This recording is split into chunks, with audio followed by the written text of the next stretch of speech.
السلام علیکم ناظرین، آپ دیکھ رہے ہیں نیوز ویو لائیو اور میں آپ کا میزبان عبید اللہ۔ خبر شامل کرتے ہیں محرم علی حسبانی کی رپورٹ کے مطابق سجاول سے مجلس وحدت المسلمین کی جانب سے مظلوم فلسطینیوں سے اظہار یکجہتی کے حوالے سے فیاض انقلابی، حاجی مظفر علی لغاری، مختار احمد دایو، مولانا غلام نبی کی رہنمائی میں ریلی نکالی گئی۔ ریلی مسجد الحسینی سے مامو لاڈو چوک پر احتجاجی مظاہرہ کیا گیا۔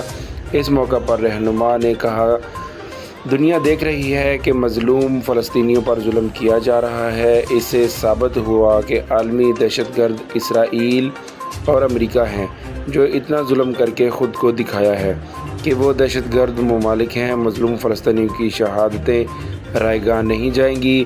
احتجاج میں بڑی تعداد میں کارکنوں، شہریوں نے شرکت کر کے اسرائیل کے خلاف نعرے بازی کی اور آخر میں فلسطینیوں کے مظلوم عوام کی خیریت کے لیے دعا کے لیے ہاتھ بھی اٹھائے۔